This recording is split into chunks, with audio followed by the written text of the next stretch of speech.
Hello, everyone. So, President Trump is the darling of Nigerians right now. Everybody is, not all Nigerians, some Nigerians and all of that. Everybody is carrying their matter to President Trump. There's even someone who carried his landlord matter to President Trump. I say President Trump should intervene in his landlord matter in Ibadan. Now, the letters that we have here, of course, is Nnadi Kanu writes, President Trump calls for U.S. inquiry in Southeast Nigeria on genocidal killings. In the letter dated November 6, 2025, and delivered through the U.S. Embassy in Abuja, Kanu, who remains in solitary detention at the Department of State Services (DSS) headquarters, appealed to Trump to act on his recent declaration that the United States was prepared to act militarily and cut aid if Nigeria fails to protect its Christian population. The detained leader of the indigenous people of Biafra, Mazi, Nnadi Kanu, has written to United States President Donald Trump, urging him to launch an independent inquiry into the state-sponsored genocidal killings of Christians and Igbo people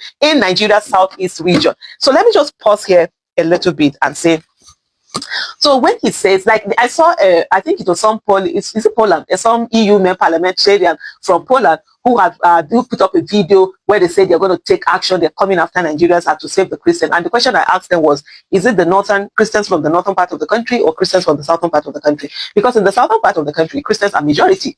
An absolute majority, know that about. If you go to the eastern part of the country, I don't even think the indigenous southeasterners population of non-Christians is up to 1%.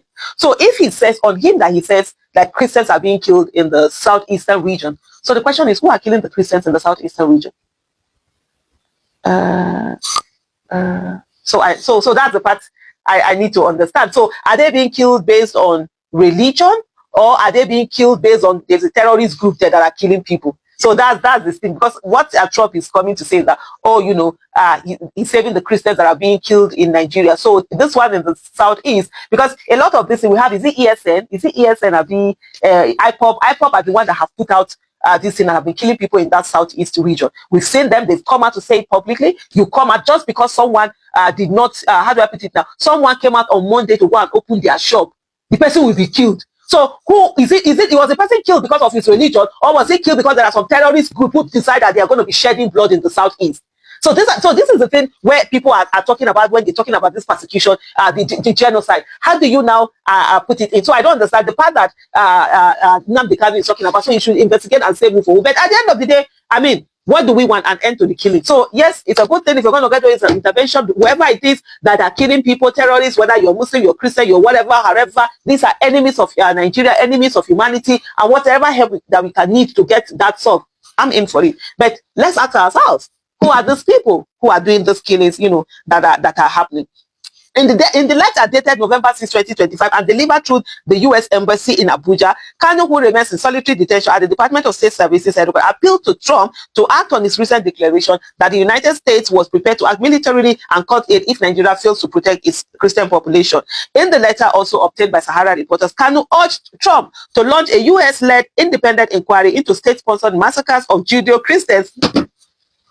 He's now bringing Judeo-Christians in eastern Nigeria with full access to mass graves, military logs, and survivor testimonies. Judaism, in a way, is thriving a little bit. There's a bit of population in the southeast. I think it thrives more in the southeastern part of Nigeria than any other. So that's Jews. So there's nothing like Judeo, except if I'm missing this thing, Judeo-Christian. Is it Judaism and Christian, or whichever one? Because as far as the Jews are concerned, they don't care about Christianity, they don't care about Islam, they don't care. One thing I always say, the biggest problem we have in terms of religion in this world are the three Abrahamic religions: Islam, Christianity, Judaism. Honestly, if the members of these three religions, if they can just shut the F up and go be doing your business, let everybody, because there are billions of people who don't even believe the way they are living their lives there. But it is these three religions that are always making noise, always doing, they feel they are the ones that when we reach let everybody see what in mark for book, Abby. But anyway, Kanu wrote, I extend warm greetings to you in the name of the Judeo-Christian faith and values we both hold dear. Please, can you help me check? Can you give me a phone? Let me check Google. Let me check my understanding of Judeo-Christian, that it is really that understanding. Because for me, this is what I do all the time. Yeah, Google is my friend, where's can you show me your Google? Just put on, just wait. This is how I always do my, because I'm telling you, I always check everything. I will double check, even if I know something, just to be sure. Before I say it publicly, I have to be checking. And I've learned to her Judeo-Christian. What does that mean? The term, exactly, it's exactly what I thought it meant. But I needed to confirm that it is what I thought it meant, because you see, this knowledge, one of the things I respect about knowledge is that we are very ignorant. There's so much in this world that we don't know. And every day, I'm always marveled at the new things I learn. So the term Judeo-Christian groups Christianity and Judaism together, referring to their shared history and values, or Christianity's derivation from Judaism. You see, that's a fallacy, because I can tell you something. As far as the people who are really Jews, who really do Judaism, they see Christians as unbelievers and they see Muslims as unbelievers, which is perfectly okay, because there are things that they do you don't believe in, there are things that they have that you believe in. And the thing is that Christianity cannot do its thing without bringing in all the things of Judaism. You understand? Because we have the same prophet. These three religions are interlinked, from Judaism to Christianity to Islam. For example, like Islam, you can't, all the things that the Christian also hold value, even up to the prophet, Prophet Isa, whom to us is a prophet, to Christians is, he's the son of God. But for me as a Muslim, he's not the son of God, he's a prophet. And I always say to people, when I say he's a prophet, that's what do you call this thing now? Blasphemy to someone who is a Christian, because they believe he's God, he's the son of God. I don't believe in that. So that's why I always tell people, if you're going to be killing people for blasphemy, all of us will kill, all of us will be dead now. Nobody will be alive, because there are certain things that you hold there that for me, that's not the way it is. But the three religion, like you're talking about Jesus, that is our prophet Isa. You have the Moses, that is they end in Moses. We have all the same thing until it got to Moses. The Jews refused to believe in Jesus, and so it ended their own with Moses. But Christianity carried all their own and came to Jesus, and they ended their own with Jesus. They refused to believe in Prophet Muhammad sallallahu alaihi wasallam, and then for us as Muslims, we believe in all of it, and we got to Prophet Muhammad sallallahu alaihi wasallam. But the other ones, like in our place, we say Prophet Isa alayhi salam, and Prophet Musa alayhi salam. So it ends in that way. They don't believe. So that's the thing. So for you to be saying Judeo-Christian, now you they talk that one, because as far as the Jews is concerned, there's something like Judeo-Christian. It's Judaism or nothing. But anyway, it is the message that he said. He said, your bold declaration on October 31st, 2025, that the United States is prepared to act militarily and court aid if Nigeria fails to protect its Christian population, ignited hope in the hearts of millions who have been abandoned by the world. Instead, say abandoned. So, like for example, I can understand when a Christian in Borno State is speaking in this manner. I can understand when a Christian in Kanu State, because by the way, Kanu State have native Kanu indigenes that are Christian. There's no northern state that doesn't have a Christian population.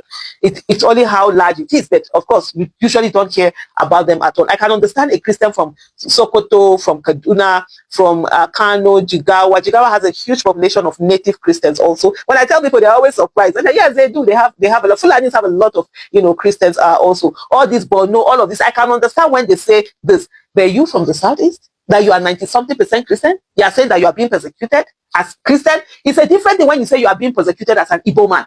That one I can say, yes, Nigeria has not been fair to the Igbo man, most especially after the war again and all the things that happen. You expect for you to say in Christian, in Igbo land, that you as a Christian, that you are being marginalized for being a Christian in Igbo land. I'm gonna lie. Please. And I've had those who are Muslims, who are Igbo Muslims, who have talked about being persecuted also. Even those other people have come to, oh no, I said, no, you can't tell someone that what they're going through, they're not going through. So I don't get it when you from the southeast, the region that has the highest percentage of Christianity, if I'm not mistaken, is actually the southeast.